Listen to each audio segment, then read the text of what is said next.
Okay, so if you guys cannot hear me, tell me again. So this is the first case. I'm Ashraf. Okay. So this are the chief complaint. So Dawisha, 8 months old girl, was elective admitted for further investigation in the view of recurrent vomiting and poltergeist since 5 months ago. Then this is the copy. So since birth, she was healthy until she at the age of 3 months, when she started to develop frequent vomiting. According to the mother, at the age of 3 months, she was introduced to formula milk in view of inadequate breast milk. However, after 1 week, she started to develop frequent vomiting, and the vomiting is 2 to 3 minutes after meal, and is non-projectile in nature, and with moderate amount with milk content. Otherwise, there's no blood or greenish content in the vomiters to rule out any IO. Otherwise, no fever, abdominal distension, all those two to rule out acute gastroenteritis. Initially, she still could tolerate oral feedings and there were no change in urinary and bowel output. However, after 1 week, the vomiting worsened and the oral intake was reduced from 7 to 8 times to about 4 times per day. Mother also noticed that she appeared lethargic and the urine output reduced, whereby the frequency of diaper change from 7 to 4 times per day.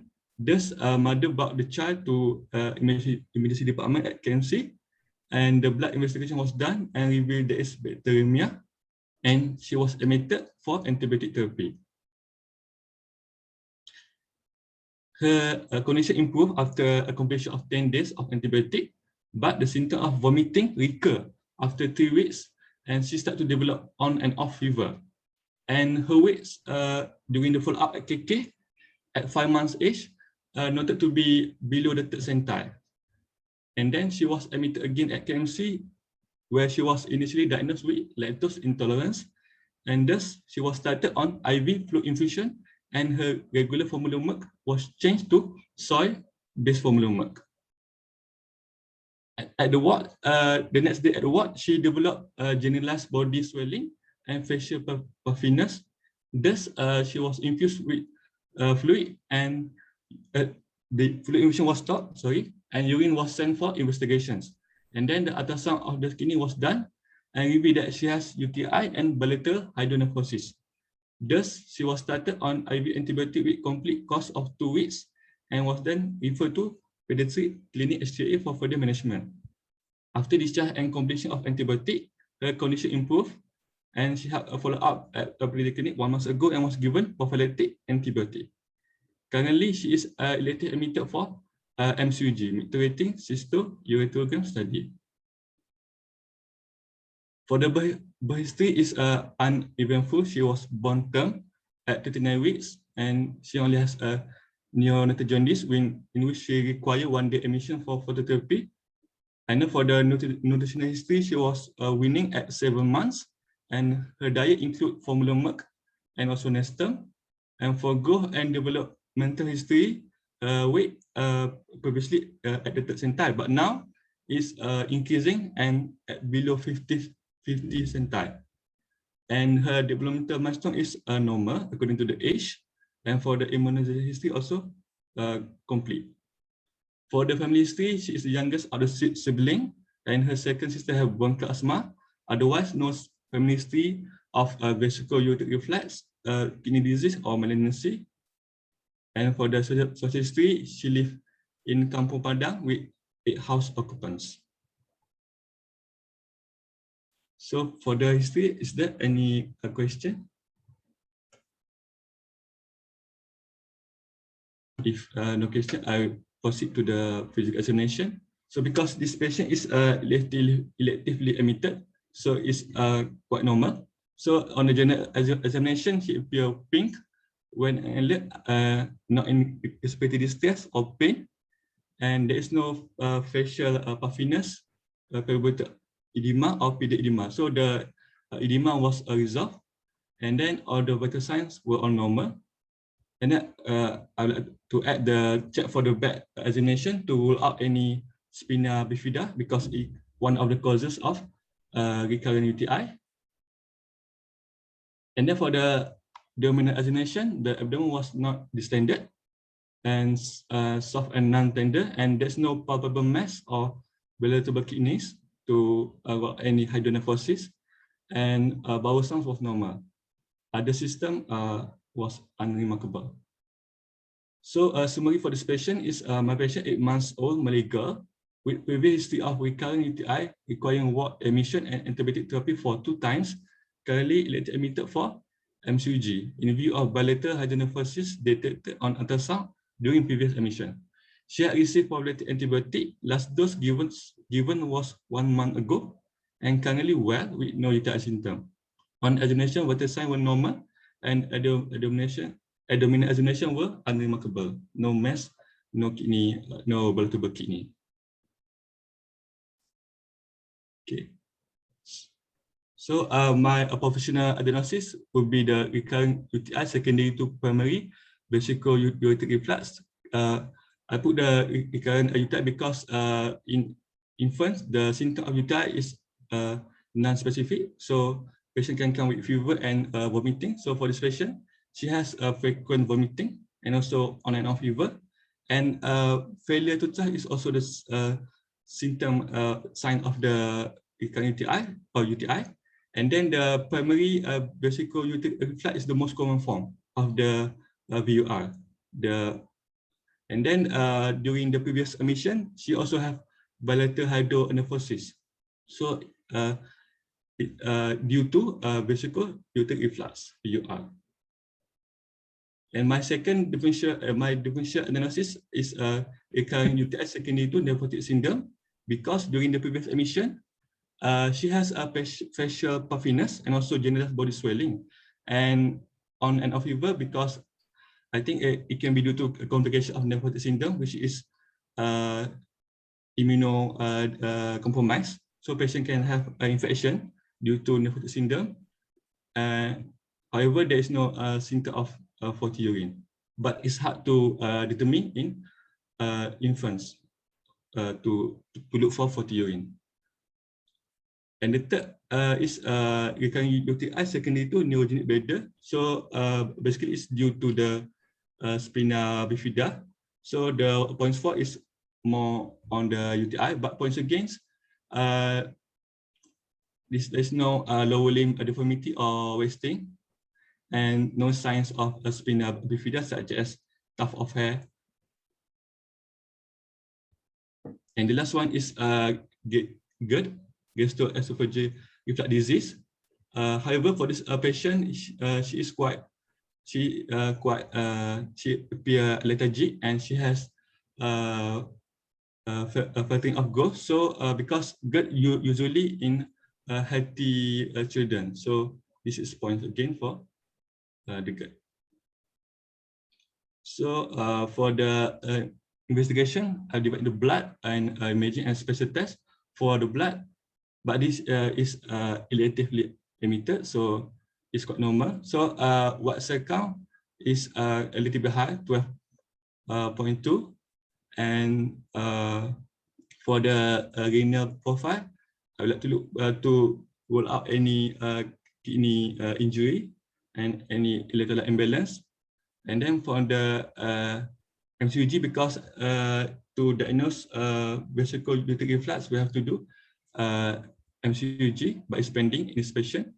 And then because my deficit is nephrotic syndrome, so I would like to look for evidence of hypoalbuminemia, but it's not mentioned in this patient. And also the lipid profile to look for hypercholesterolemia, and also urine analysis to look for evidence of proteinuria. So these things are more on to rule out nephrotic syndrome.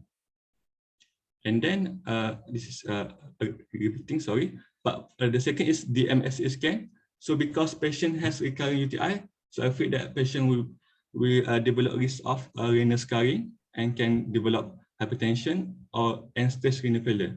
So however, it's not mentioned in this patient. So for the management,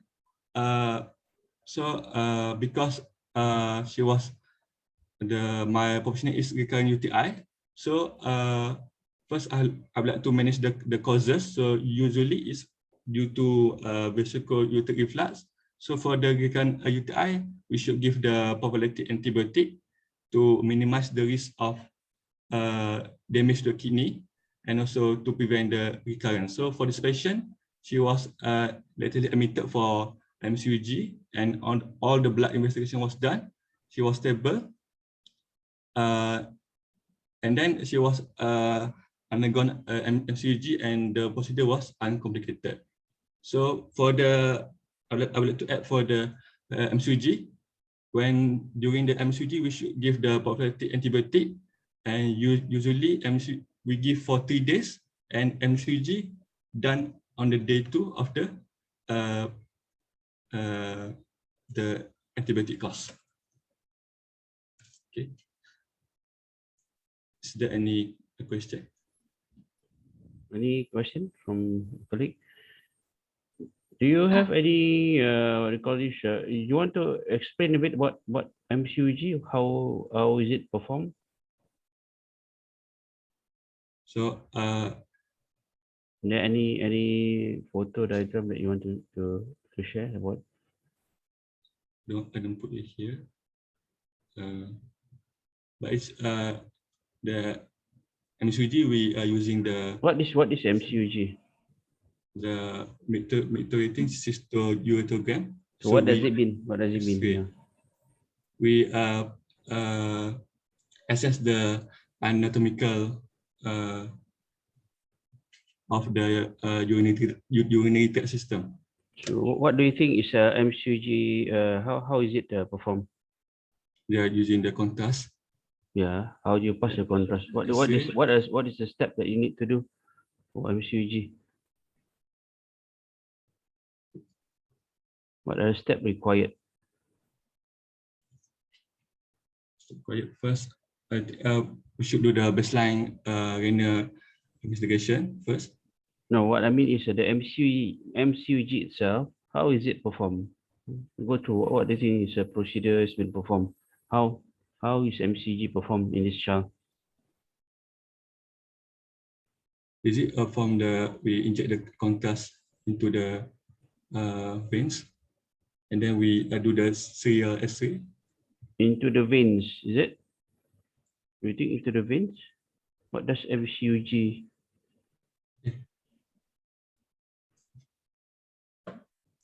Is it through the catheter? First, we have to.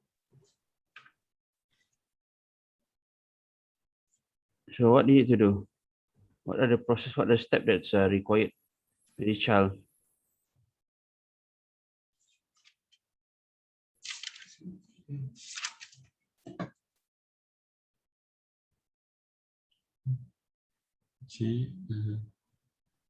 Logically, what do you think? They insert the contrast from the catheter, and then yeah. Okay. So what are the steps you need to do first? So one. Urinary catheter. Okay. So you need to insert urinary catheter, right? Yes. Then after that. Then we inject the contrast. You should in the contrast, right? So what do you expect the finding if there is a vesical ureteric reflux? So the contrast will not pass into the ureter because it's a blockage at the VUJ. That is if it is a ureteral stenosis. But reflux, what does reflux means? Reflux means, how do you know it's reflux? There will be a retrograde flow of the urine. Of the contrast up to? Of the contrast. Where will the contrast flow to? Ureter and then to kidney. Yes, right. That's what does it mean by vesico ureteric reflux, right? So the reflux is actually going to go upstream. Then after that, how many grades of VUR that you come across from your reading? 5 grade. Right. So how do you assess the how is the assessment of VUR is made based on what? Based on the dilatation of what? Based on the ureters. Right. So that's why when you shoot in the contrast, right, you will see the Okay, see? Okay. So the Right. yes. Okay, so this is how you going to see this through the contrast, right? Yes. They show in the contrast, and then they will take a serial film, right? Serial film, okay. And then you see this contrast grade. I think it's best actually you follow up and look into the computer when you go to hospital, see what's the result like, and then you can discuss in the group which this one, and then also look at the film. Don't just look at the report. Right, then you look at the film and you will learn what does it mean, because you're probably not going to see this, right? So it's already a computerized system, easy for you to look into the radiograph, look, and then only then you look at the report. You try to analyze and see what do you think. Okay, so this is how we assess, we analyze what do you call this, reflux. So reflux can tell you whether MCG can tell you whether there's a reflux, right, and whether there's a obstruction distal to the kidney, right? So the obstruction can be where? It can be at the neck of the, it can be actually neck of bladder, it can be at the urethra opening, right? So then probably that's the cause. All right. So then how would you then do DM? You mentioned just now DMSA. The function of DMSA is actually to look into renal scarring, right? Okay. Yes. So how do you think the DMSA is done? Using the In the radio. beginning, what is DMSA? I mean, you don't have to remember the name, but what is DMSA itself? It's a radio nuclear. Okay, imaging. it's a radionuclear study, right? So how then you think the study has been performed? So we are given the radio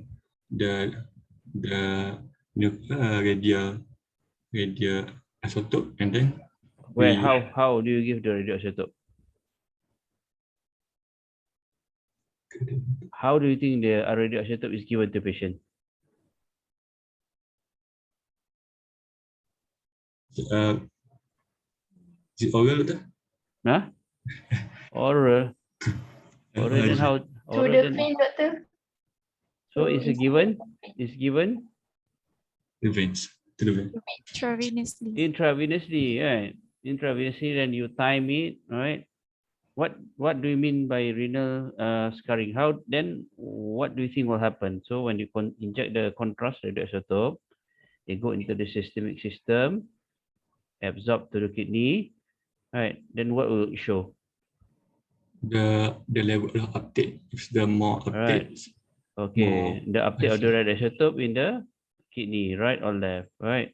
So whichever that uptake, they will give you into 100%, right? Uptake. So it can be, you cannot have 50-50. Uptake right kidney 50, left kidney 50. You will never, in human, you don't have that. And usually even never 100%, right? So the proportion could be, the normal is say 49, 50 example. Okay, or 49, say to what do you call this, normal level 49 example, right? So you will never 100. So each kidney then will give a certain reading. Let's say your right kidney is 30%, my left kidney is 60%. So which kidney is affected? the 30%. 30%, right? She said you're talking about the split. Sometimes we call it split renal function test. Okay, right. So what are the potential complication of these two investigation? Ashraf, what are the two potential complication of these two investigation that you need to convey to parents when you took consent from them? For the Either DMSA. DMSA or MCG. What are the complication? Okay, we talk about MCG first. What are the complications? Run through. What do you think? Because you need to explain. Usually, husband is the one who explaining this. What do you call this? When you take a consent, right? So, how do you explain?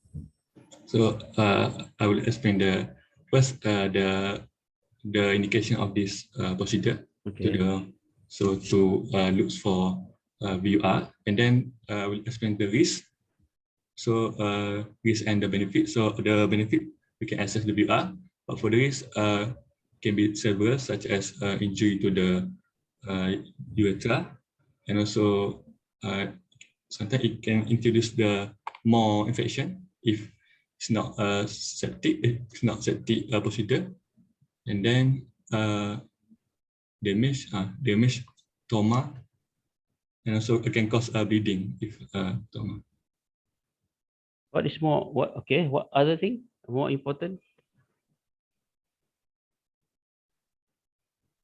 Allergy. Yes, because it's a contrast study. All right. Okay. Yes. Allergy test, right? Allergy reaction, right? Okay. So allergy reaction. So the TPA is same as well. All right. So allergic to the contrast. Okay. Okay. So these are example cases that you're going to see in your final exam. This patient comes for elective, or we call the patient in. Call the patient in to give the history, right? And these are among things that you probably will. Sorry.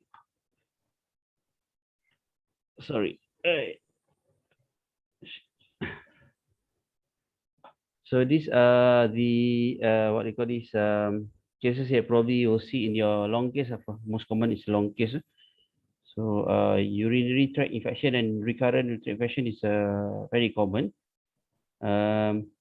This is I mean, you can read what you call this pediatric protocol is relatively enough for you to understand what is it about. So again, yes, sometime then you will see usually in adolescent come with unknown hypertension, kidney disease. Some of them actually have a undiagnosed VUR causing this renal scarring. What else in the exam? Of course, returns were quite common. Exam. Okay, and you're expected to make sure that you plot the growth chart in exam. You miss it. This is actually this one. You're gonna have a problem. Thursday, this coming Thursday, siapa exam? Esok ada assessment or exam? Not sure. Year 3 ke doktor? Rasa yang UP ke? Tak tengok lagi. Lupa dah pula. Okay, alright. So any question? Quite straightforward. Yeah. Okay, Najira tanya dulu. Okay. Doctor, can I ask about the MSA? Is it routinely done? Once you have what you call this MCG, right? Then you will probably want most common we will proceed with the MSA, but usually we will reserve this a bit later. Say when I mean if the MCG show reflux, right? And then because you look at the kidney function are normal, we will actually defer the DMSA most common when they are a bit older, because you need a very good, I mean, basically technical issue. DMSA, you need a child to require, need good IV access. Most common we do in older children, like when they are 2 years and above, right? So once as a assessment, and then at some stage we will do it again. Another test that you have not come across that, okay, what happened if the MCUG is reported as normal, but patient has hydronephrosis, right? Imagine just now you show the picture again. What is now? Okay, right. So if the result of MCUG is normal, it means that the child has no reflux and no obstruction shown at the level of vesicle or urethra, right? But there's still hydronephrosis. Okay, MCG reported as normal. Where else could the obstruction be? For the male, it can be the posterior urethral valve. Okay, you can see that posterior urethral valve. You can see from MCG. What else? Where else? Neck or bladder, we call it obstruction at the neck or bladder, right? And we go up again, anyway, any level of urethra. We can also see that in MCUG, yes. But where will be another obstruction where the hydronephrosis can occur? UJ. Yeah. Yes, PUJ, right? MCUG can't tell you where PUJ obstruction is, right? So what are another test that probably can tell you where the PUJ obstruction? You need another Endoscopy. DTPA, right? You need Oh, that we call it DTPA. So DTPA is primarily to look at the PUJ obstruction. Okay, if MCG is normal. So that's why you need to know about this patient. Patient is girl, right? Girl, yes. Girl. Girl. So maybe you can actually have a normal normal reported VUR. Yeah, patient has reflux, but no obstruction is seen. So with this situation, you probably need the DTPL. Okay, the MAC later. Okay, another question? Doctor, for this patient, on ultrasound reveals that there is a hydronephrosis, right? Okay. But upon palpation of the abdomen itself, there is no palatable kidney. So, in this case, it can be lah. Doctor. Yes, because Selesainya lah. the hydronephrosis is actually a measurement. You can't. It's not you don't try to imagine it's like your spleen or liver. No, actually the measurement. If you look again report of the ultrasound, you see what is the enlargement. It's not actually. It's actually the size of the kidney. What they call this, and also size of the pelvic calyceal junction. See, you look at the enlargement, right? So the kidney is not markedly enlarged. It's actually the dilatation of the calyces. Right. So it's not like, you can't even felt hydroureter. Right. So hydronephrosis at this stage, you will not be able to palpate it. So don't worry about it. Right.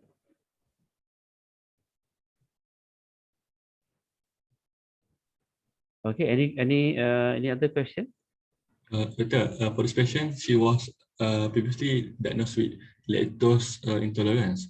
But for the lactose intolerance, you usually presented with diarrhea, kan Doctor? Yes, correct. Yeah. Yeah, probably. I mean, the diagnosis actually based on the history itself.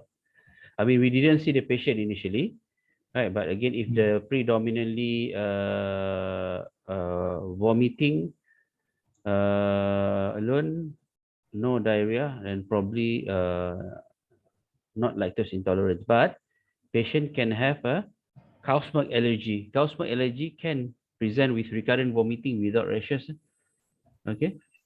So we CMPA, cow's milk protein allergy, but very rare, very common. CMPA presented with rashes and what do you call this allergic type of reaction, or even diarrhea. Cow's milk protein allergy can come with more common. They come with anaphylactic reaction, and very common is actually when the wean from breastfeeding, parents try to give formula feed, and immediately they got the anaphylactic reaction. So probably you can resume again to a normal formula breastfeeding in this patient. Okay. What about the metabolic inborn error metabolism? Is it? But what do you think? What do you think against inborn error and metabolism? Because it's one of the causes of recurrent vomiting. Okay, what do you think is against? The squat. Yeah, the child can have inborn error metabolism because poor failure to thrive. Once the child has failure to thrive, right? Always remember, but you did not. That's why I forgot to mention to you about the development milestone, right? What about the development milestone? It's normal. Right. So what is against inborn error metabolism? Right. What? Delete. And what are basic investigation you can do in this patient? What are basic blood investigation to say this you will be suspicious of inborn error metabolism? Patient come with present recurrent vomiting. You should do this one blood test. Is it serum urea? Viscera, radiuria. What else? Ammonia. Not early on, not as early as that. You need to do a blood gas, right? Oh, And then calculate the anion gap. So if patient come with recurrent vomiting, always do a venous blood. You can always do. You don't have to do arterial blood gas. Just do a venous blood gas when you sampling. So you have this patient when you husband, all right, presented with vomiting, or even acute gastroenteritis at vomiting. So when you put in IV access, IV line, like this patient with diarrhea, we suspect dehydration, we suspect electrolyte imbalance. So always do venous blood gas when you sample the blood in, but no need arterial blood gas. Venous blood gas is good enough. Okay, that can help. All right. okay. Anything else? So yes, involuntary metabolism can be initially at the differential. So you can exclude that by doing assessment, development, and then blood investigation. Okay.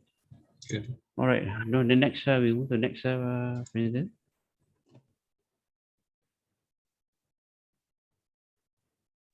Next presenter, I will present the next case. Nazira will present the slide. Right. Okay, Bismillahirrahmanirrahim. So, Assalamualaikum. So, my name is Zatusna. So, I would like to present our second case. So, next. Okay, so she complained, Akif, a 2 years, 9 months old Malay boy, was presented to emergency department of HDA with complaint of loose stool, vomiting and fever for 1 day prior to admission. Next. So he was apparently well until he started to pass out loose stool. It occurred 7 times and the mother claimed that was fully soaked their diapers and caused overflowing. The stool was yellowish in color, watery in consistency, and had foul smelling. There was no blood or mucus noted. His normal stool was usually yellowish and semi-solid, which normally twice a day. It was also associated with sudden onset of non-projectile vomiting. It occurs 7 times post-eating. The vomitous content were milk and food particle. There was no villus or blood content noted. He had fever, which was sudden in onset and continuous in nature. It was not associated with chills and rigors, with the temperature of 39 degrees Celsius. It was partially relieved with tepid sponging. Otherwise, there was no upper respiratory tract infection symptoms such as flu, cough, and also there is no fatigue episode. Next. He also had poor oral intake. Usually, he would take 5 ounces of formula milk for 5 times in a day. However, due to the illness, he only took 1 to 2 ounces for 3 times in a day. Plus, his mother also claimed that he noted to be less active and easily irritated, where he usually likes to play with toys. However, due to the illness, he refused to play and preferred to stay in his bed for the whole day after being wake up from sleep. And upon further questioning, his father noted that the boy had history of drinking expired beverage 2 days prior to the onset of the symptoms.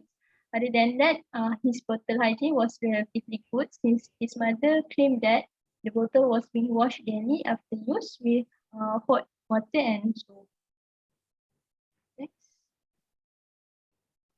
Okay, for source of regular drinking water, the mother boils water taken from the kitchen and they are also using water filter. Otherwise, there was no history of taking outside food and no any family member having the same symptom. He was not from dengue-prone area as there was no recent fogging at the place, as well as no the symptoms of dengue such as mucosal bleeding and also bleeding tendencies such as bruising. There was no recent history of water activities or jungle trekking. And otherwise, the system review was unremarkable. Next. Okay, for the past medical history, he had no non-medical illness. He had a history of hand-foot-mouth disease 2 months ago, where he was presented with multiple oral ulcer, vesicular lesion, and at the hands, feet, and had a low-grade fever. He was treated symptomatically and being quarantined at home, and the disease resolved after 5 days with no complication. For drug history, Patient is not on any medication, including medication, and not over any over-the-counter drug prescription. Next. Okay, for the birth history, the patient was born term at 38 weeks via spontaneous vaginal delivery with a birth weight of 2.7 kilogram. Otherwise, the neonatal history was uneventful. Postnatally, there was not any history of NIC emission. He had neonatal jaundice for 1 week, in which does not require phototherapy and was treated as outpatient. Okay, for the nutritional and growth history, he was exclusive breastfed up to 6 months and then combined with formula milk. Weaning start at 6 months. Breastfeeding was stopped at the age of 1.5. Currently, he is on adult diet that consists of rice, chicken, fish 3 times per day. However, he is not keen of vegetable. He is not known for any food allergy. His growth is normal as seen by the mother. Okay, for the immunization and developmental was completed and up to his age. For the growth, he can climb upstairs with 2 feet steps. He can apply a good tripod grip to pencil. For speech, he able to combine 2 words into phrases and know the parts of the bodies and colors. Socially, he can do buttoning during the dressing and use his hand to eat. He played well with other children and he is not dry by night. So family history, he is the only child in the family. Both parents are healthy with no medical illness. There is no family members having the same symptoms. For social, his father is a non-smoker, worked as a policeman. His mother worked as a nurse. The household income was 4,000.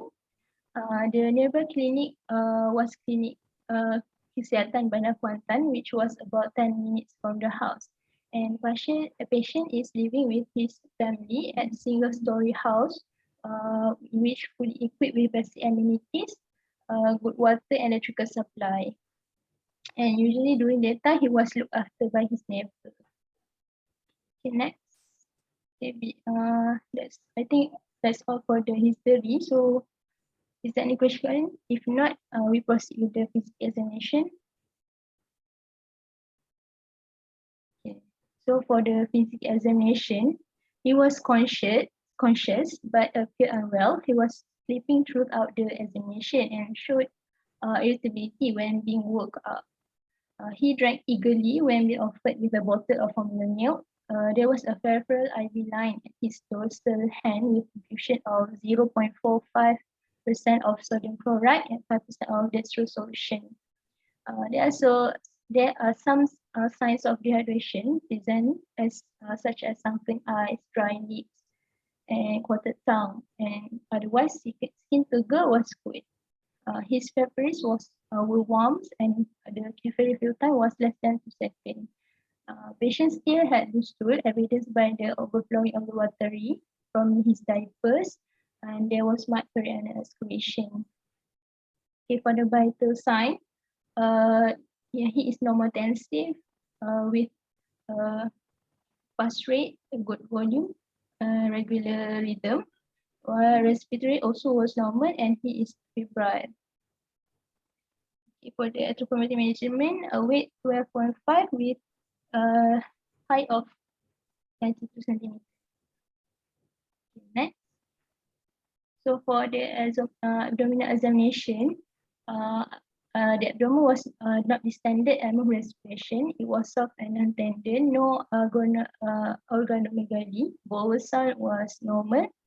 Otherwise, other systems were unremarkable. Okay, next.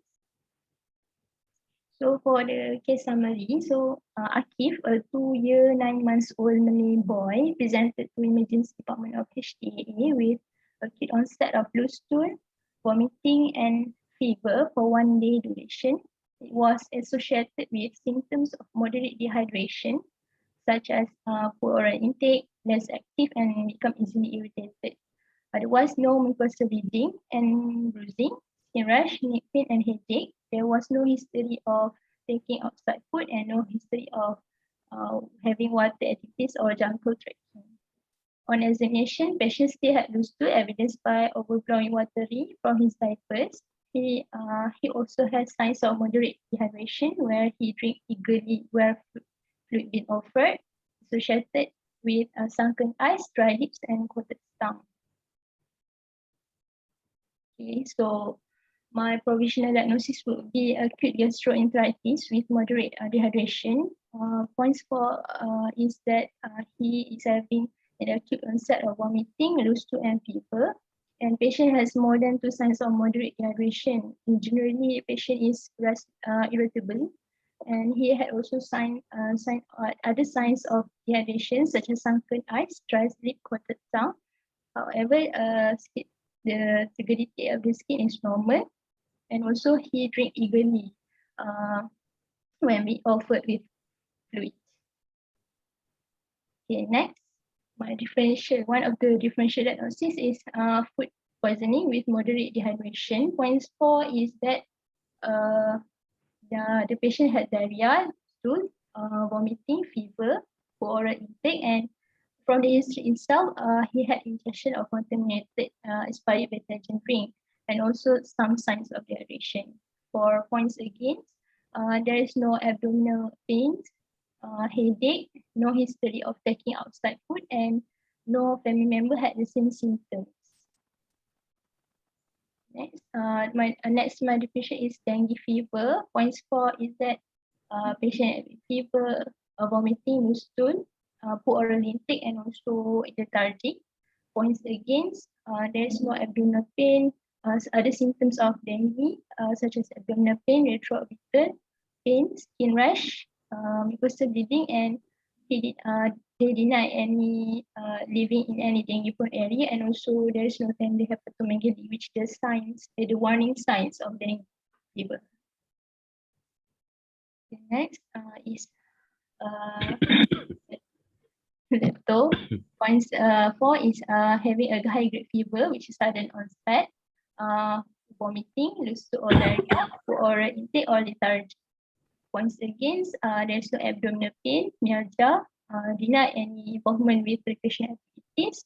On physique examination, there is no jaundice, conjunctival suffusion, rash, and also no hepatomegaly. Okay, next. Okay, lactose intolerance. Points 4 is having a loose stool and vomiting. Points against is that from what I read, lactose intolerance usually occur in formula fed babies less than 6 months old with evidence of any infectious diarrhea. And in this patient also, there is no abdominal distension, no increase in platters, and the boy itself had a good bottle hygiene. Okay, next. Okay, that is for the differential. Proceed with the investigation. So from the investigation, full blood count to look for white cell count, any evidence of infection, and also HB level to rule out any iron deficiency anemia. And in this patient, it reveals normal with no anemia. However, they had leukocytosis. Next is renal profile to look for evidence of acute kidney injury due to dehydration. Since dehydration can cause deterioration of the renal function that further leads to AKI. In this patient, revealed normal level of urea, creatinine, sodium, and potassium. So no evidence of acute renal injury. Okay, for the liver function test to look at the nutritional status, specifically at the albumin level, and it reveals normal liver function test. Okay, next. Okay, next is venous blood gas to exclude metabolic acidosis in severe diarrhea. However, there's no any result ataupun kalau dalam case tu dia tak ada result. And next is stool pool examination, microscopy examination, stool for rotavirus and stool for oval and cysts to detect any growth, whether it's bacteria or parasite, And results from the investigation reveals no growth and negative for rotavirus. So management of this patient, basically, the aim is to control the symptoms and supportive treatment. So we treat the patient based on the degree of dehydration that we assess it through clinical and from the history and also clinical. So mild to moderate, encourage oral, we give oral rehydration salt. If severe, we encourage patient to take orally. However, if patient cannot tolerate orally, it is indicated for intravenous fluid therapy. And then after we give fluid, we monitor pre-input and output monitoring to anticipate any possibility of shock. And next, the antibiotic is not indicated if clinical features are towards viral origin. So I think that's all. All right. Any questions?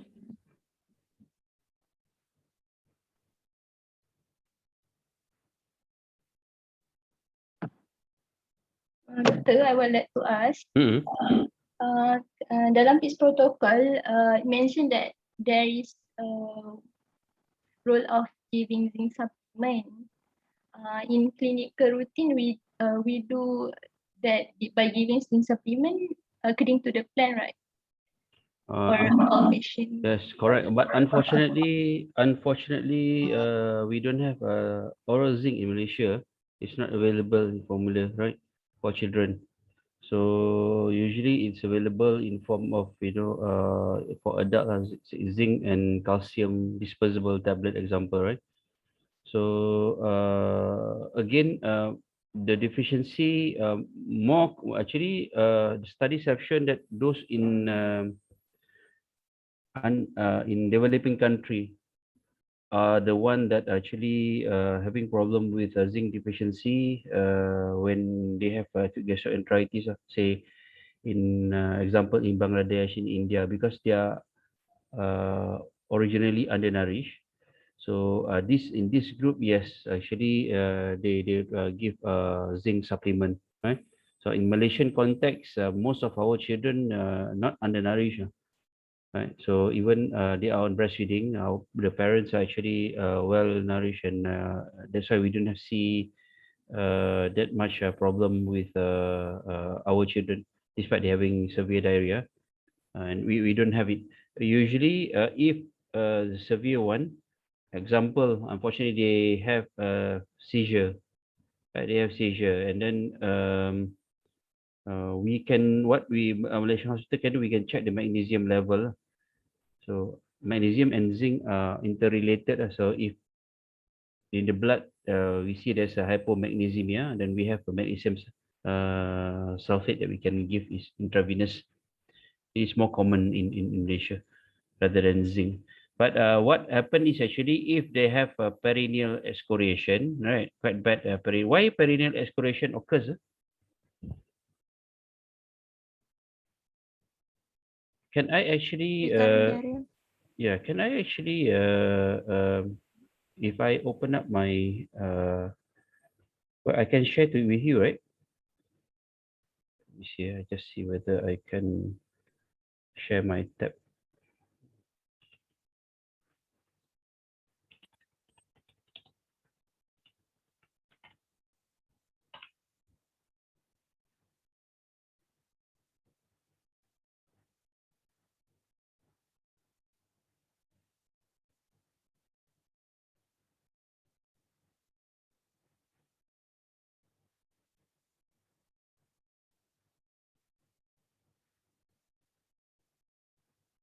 See.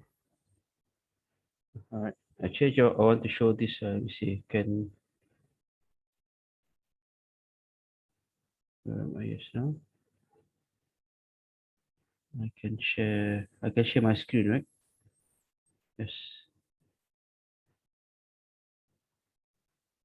Can you see this?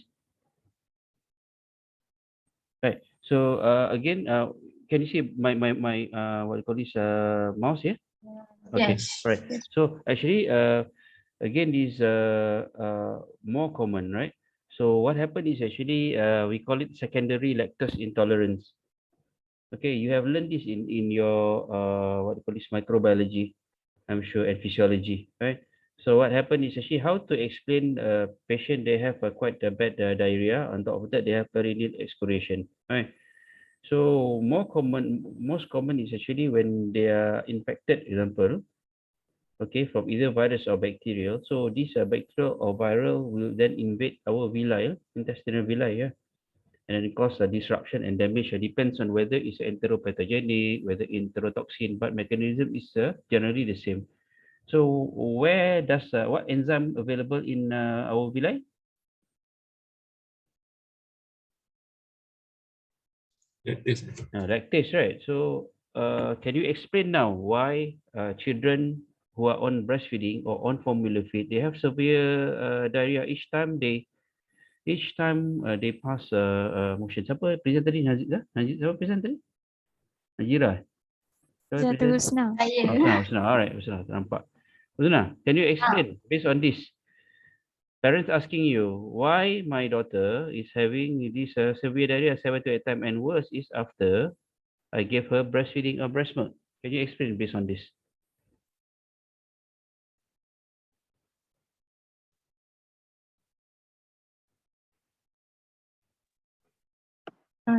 I'm not sure lah, Doctor. Come on, Is it senang. related to Senang the je. Tadi uh, kita dah cakap kan lah. enzyme? Yes, memang related to enzyme. So, mesti dah cover benda ni physiology. So, what enzyme is related?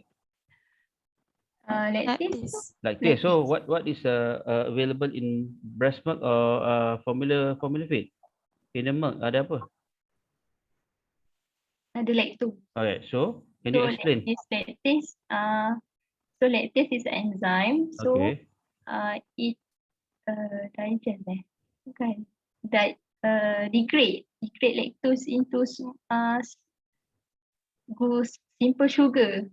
So, basically, absorption, tak payahlah complicated sangat. Good to know. But absorption of milk, kan? How do you explain in layman term? Using this diagram, you explain to the parents. Number one is why diarrhea occur in my child 7 to 8 times, especially after drinking milk. You need to explain. And number two, you need to explain to the patient in layman term, why does my child has a perineal excoriation? Using this diagram je. Logic je ni. Logical. So, give me a logical explanation to your friend. Okay. Explain this to Imani, Nurin Imani. Yeah. Okay. Explain to her. She's a mother asking to you. Kenapa ni dah apa kali bagi susu ni? So explain to her in layman term.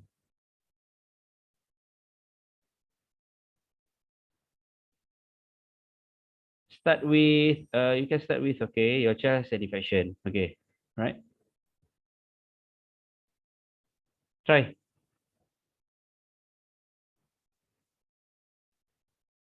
Using the diagram.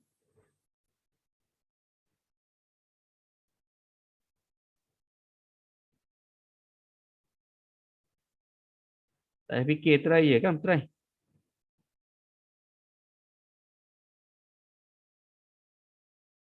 Year 5 ni.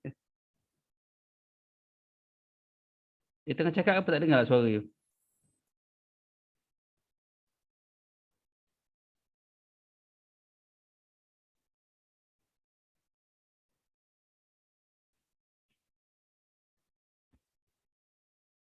Boleh dengar tak?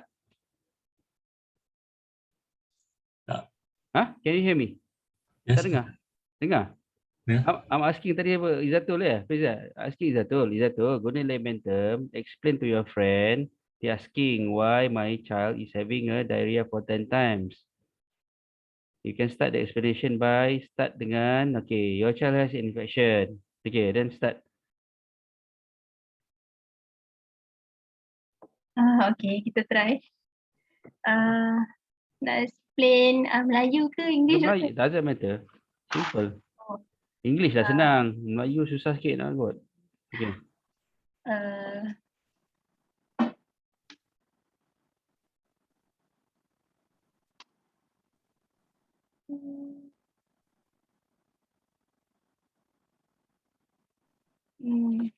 Macam mana? Kalau so dekat kita punya usus tak boleh lah doktor, kena HMBM je. Tak apa, try ya. Dalam usus kita ni dia ada satu enzim. So enzim ni dia digunakan untuk digest ataupun tukarkan kita punya apa yang baby atau anak kita minum tu kepada simple sugar. Tapi kalau apabila ada jangkitan seperti macam ada bakteria ataupun virus yang melekat kat villi tu, dia boleh menyebabkan enzim tu tak ada. Maksudnya dia tak function lah. Bila enzim tak ada, so tak ada penukaran ke simple sugar kan. Tak tahu. Kenapa pula dia punya punggung merah ni, doktor? Punggung merah. Continue with the explanation. Fermentation. Keywords is fermentation. Next keyword is fermentation, right? What is it? Dalam same picture, using the same picture, explain. This picture you kena draw kat depan patient so that they understand. So apa lagi? Siapa nak try? Anyone want to try?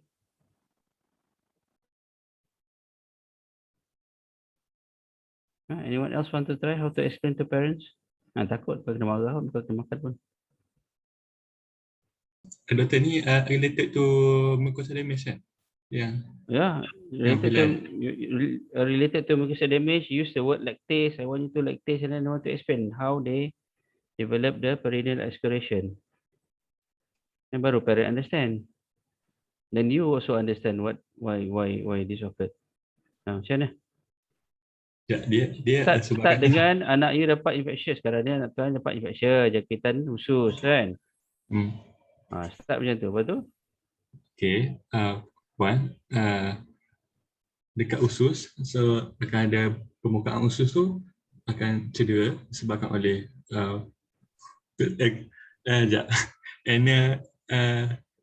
damage ni disebabkan oleh bakteria kan? Disebabkan oleh sebab oleh apa? Yalah, sebabkan oleh jangkitan kan?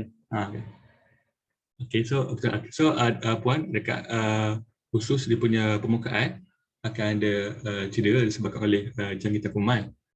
Dan apabila cederanya permukaan tu, so akan hilanglah enzim yang penting untuk bantu mencerna susu. Enzim apa tu? Enzim ni nama dia lactase nama dia. So enzim ni dia tukar ada satu benda dalam susu nama dia lactose. So dia tukar lactose tu kepada benda yang lagi simple untuk diserap oleh usus. Okay, so kenapa banyak kali pula cerit dia?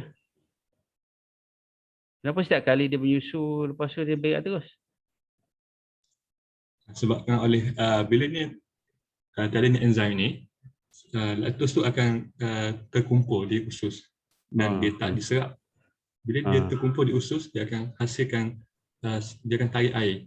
Lactose ni dia suka air, so dia akan tarik air, so akan menghasilkan air dan lactose ni akan menghasilkan cik berit. Nama saintifik dia osmotic diarrhea. Okay, tapi kenapa pula dia merah, punggung dia merah lepas tu?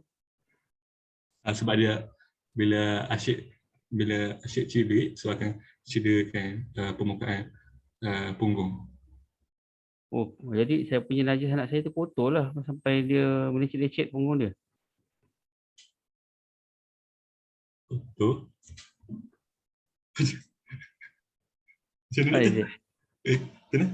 Macam mana? Alright, it's very easy, right? You can explain in Malay. You draw a diagram. Dalam usus kita ni banyak bulu-bulu macam beras, macam berus. Dan dalam berus ni dia ada enzim, kita nama dia macam-macam enzim. Salah satu dia nama dia lactase. Susu ibu, susu formula ada laktosa. Sekarang ni bila jangkitan kuman, bulu ni dia tanggal ni. Kan? Sebab jangkitan kuman apa-apa kuman menyebabkan bulu ni cedera dan tanggal. Jadi enzim tu tak terhasil. Jadi penyerapan susu terganggu. Tak boleh nak serap laktos. Jadi bila tak boleh serap, setiap kali bagi susu, laktos tu tak boleh diserap. Jadi dia akan menjadi cirit lah sebab tak boleh serap. Susu yang tak dihadam elok, ni dia macam tapai. Tahu tapai? Tapai ni dia akan hasilkan asid. Jadi bila dia buang air tu, asid tu menyebabkan permukaan kulit terluka. Itu yang dia jadi punggung melecet. This all this actually you have learned, isn't it? Alright, so these are common sense, something you draw in, and at your level you need to explain to parents lah. Kenapa? Right. Okay. Boleh baik tak kata? And how fast villi is actually regrowth? 24 hours, right? 24 hours there will be regrowth of villi. But the problem is if you don't rest the villi, you continue giving the lactose formula milk, then of course the recovery will be slow because each time the villi wants to regrow, you continue challenge them with the formula.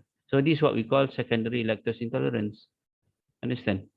Primary lactose intolerance is different. Child delivered 1 or 2 days after delivery, breastfeeding, each time formula day, having bad diarrhea. This is called congenital diarrhea or primary lactose intolerance, but this is secondary. In the beginning, they tolerate well. Now they have infection that they can't tolerate because secondary lactose intolerance. So there's a difference between primary and secondary lactose intolerance. Okay? Right. Then that's why sometimes patients also will complain they have a pinkish color stool, right? Because the villi actually been separated. This is what you see as pink color. It's not blood. Okay. So what are other treatment of secondary lactose intolerance? Other form of treatment if it's quite bad, right? Sampai 20, 30 times child having diarrhea. What do you think logical treatment?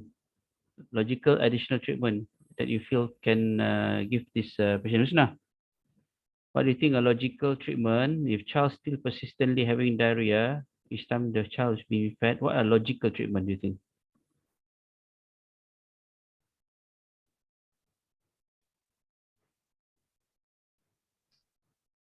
Give lactase enzyme. Give what? Lactase. Give lactase. Do you think give oral supplement lactase? Not impossible, but actually lactase is actually easily degradable. Dia masuk dalam your perut, acid will degrade the lactase, isn't it? Alright. What is available easily? Lactose-free diet. Lactose-free apa? Juga tengah feeding ni. Lactose-free. Milk. Lactose-free milk. Lactose-free formula. Lactose-free milk. Right. Okay. Many is easily available. Right. Soya is to be the second choice. Soy is not a first choice for lactose intolerance because they still have 10 to 50% of lactose. So it's actually specific lactose-free formula. If they don't improve initially with treatment. Or severe one, what do you think? Give ORS sajalah. Right. Just give ORS without milk. Right. Then the child may improve. Okay. All right. Any question? Doktor, kalau yang congenital lactose intolerance tu pula, adakah kita stop feeding? Yes. They have to be on lactose-free formula. Some of them outgrow. Usually by 6 or 7 months, they may improve. You can challenge them again. Very rare congenital lactose intolerance through and through. Usually they have some mild lactose intolerance. Right. Asian generally have lactose intolerance. Generally, especially you are not so used to drink fresh milk, example, right? You rarely drink cereal. Dia punya menu pagi nasi berlauk, nasi kerabu. You tak makan cereal lah sarapan pagi kan masa kecil-kecil lah. Balik roti canai, and then there's your menu from baby sampai besar. So you tend to have a lactose intolerance because your body don't not adapt to this, right? That's why whenever you drink milk, cepat-cepat pergi toilet sakit perut lah. It's a good laxative lah, natural laxative for Asian. Right, some of us lah. Right. Okay. So it's a quite common secondary attention. And actually, before I forget, don't forget in this current situation, child come with fever and diarrhea. What is actually the third differential diagnosis currently? COVID. Right. Children, COVID-19, they presented unspecifically with diarrhea. Third commonest presentation. So always remember that as well. Okay. All right. Any other question? Doctor, can I ask, as this patient is having a history of congestion of the expired milk, can it be food poisoning? Yes, that as is, our provision instead of yes. acute gastroenteritis? Yes, that should be another differential diagnosis. But what is a different? I mean, it can be food poisoning, but usually more commonly, food poisoning presented with acute vomiting first. Then they come with diarrhea. But this based on your presentation, this child she doesn't has vomiting, right? Okay, so that why it's actually not to say it can be another differential, but very common food poisoning. They presented with acute vomiting first within the first 6 hours, and later they presented with diarrhea, right, after the next 12 to 24 hours. Usually that's the difference between food poisoning and infectious gastroenteritis. That should be the second differential. Thank you, Doctor. Okay. Any other question? Good. Okay. All right. So we can go to hospital already kan? Dah boleh pergi hospital kan? Belum lagi ya? Kita orang quarantine, Doktor. Quarantine. Posting 4 minggu. Posting 4 Quarantine minggu. 2 minggu. 10 hari je. InsyaAllah minggu depan boleh pergi hospital. Alright, okay. So hopefully tak ada apa-apa lah. See, because some of your friend from Widat pergi pekan hospital tak sampai 2 hari dah kena gelangping dah. Got infection from patient. So hopefully you orang tak kena lah. Alright. Okay, alright. So we end up this session tonight. Thank you very much. So I'll message your shortly. Right? Okay. Have a good day. Okay. Assalamualaikum warahmatullahi wabarakatuh. Thank you, Doktor. Thank you, Doctor. Salam. Doctor.